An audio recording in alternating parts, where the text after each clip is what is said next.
Gamers, what's up? I am back once again. I wanted to talk with you about a little bit of current video game news, give you my perspective on some things. The first thing I wanted to talk about was the Microsoft press conference. We're looking at, I believe, May 21st for that. And I wanted to talk about what I expect Microsoft to say. So first and foremost, will the console always be on? It's foolish to think that they would release a system that always had to be plugged in the internet to play a game. I mean, that's just foolish.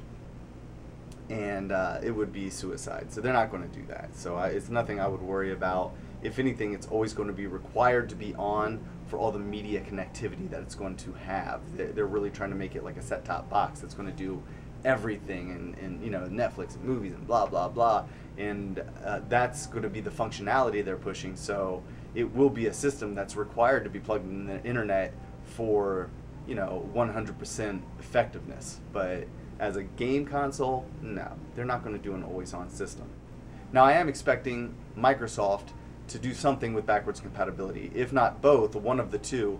Either they'll let you transfer all of your Xbox Live content to the new Xbox console, which I would really appreciate, and they'll let you do 360 games. I think it would be a brilliant move, with Sony erasing all backwards compatibility and, you know, denying us the ability to play our old content on the new console.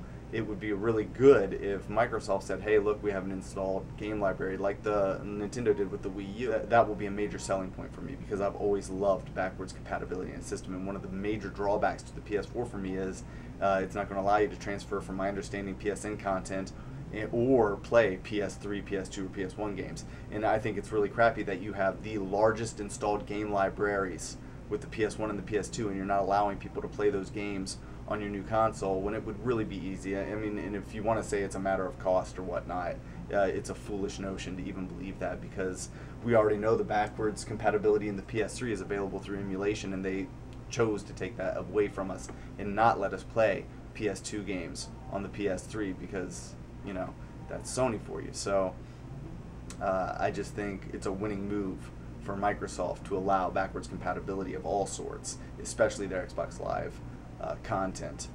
Other than that, I think it's going to, you know, it's going to be powerful. We already know that. It's going to have multimedia functionality. We already know that. Hopefully the controller will be similar to the existing 360 controller. I wouldn't mind a little LCD screen, VMU style. That would be great. And you know, a lot of multi-platform titles are going to go to it. We're going to see a lot of that this coming gen. You know, everything's going to be multi-platform between this PS4 and this Xbox console.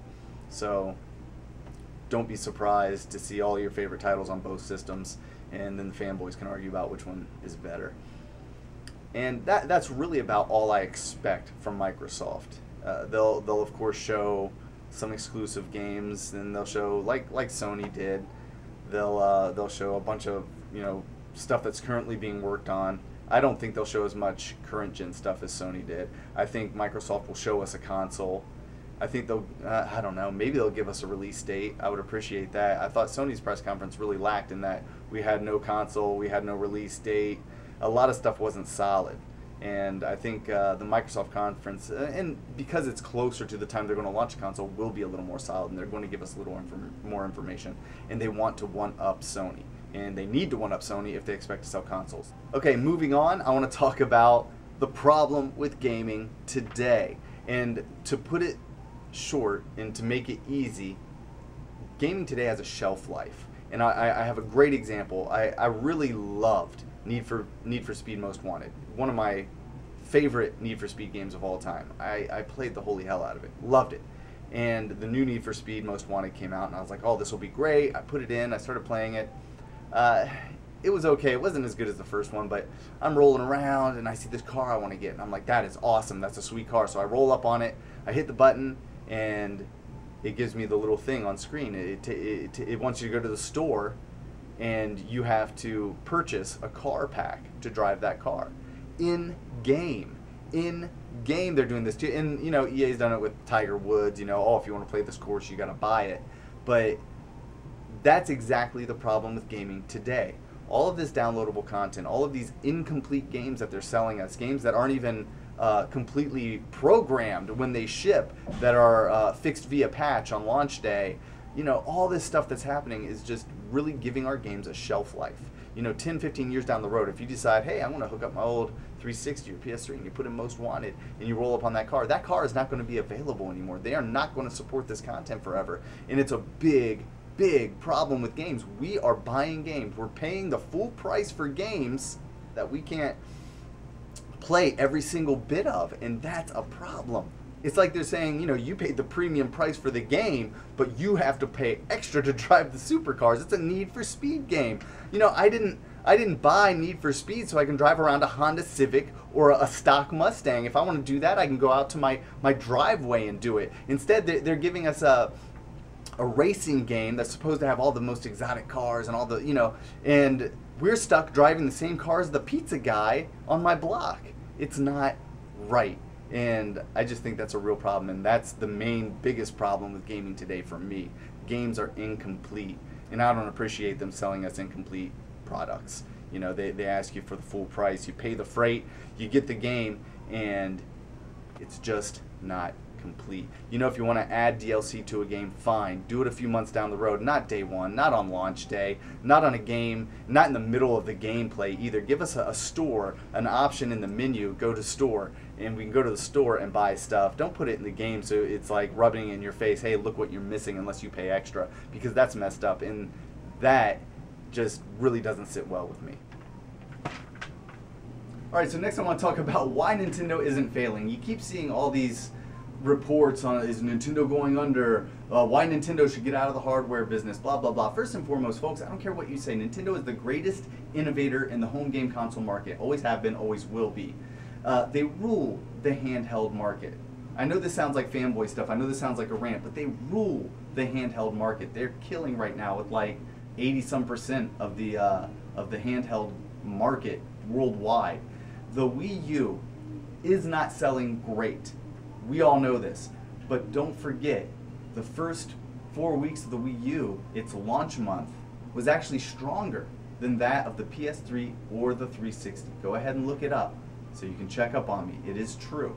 And sales have dropped off since, but as we see more support hit the system, more third-party developers jumping on, more exclusive content, when Nintendo starts working on their popular franchise titles, their iconic franchise titles, we'll see more and more attention being drawn towards the Wii U. We will see sales increase. Now, I don't expect the Wii U to win this next generation of gaming, but what I'm saying is the Wii U is not going to fall off the map completely. I don't feel like Nintendo is anywhere near collapse, and that's the image a lot of people want to give you. But let's face it, if they rolled just on the handheld market alone, they could support the Wii U. But the fact is, once the Wii U starts making money, and it won't be long, you know, right now they sell it at a loss, and just like everyone else does, but it's not a huge significant loss. It's not going to be $1.8 billion losses, $2.3 billion losses like Microsoft and Sony suffered for their first years of their current gen consoles. So don't expect Nintendo to fall off. It's not going to happen. And actually I see sales increases for Nintendo in the future as soon as they start getting some good exclusive content. Now, that said, without the right marketing and without the right content, yes, Nintendo's system could fail.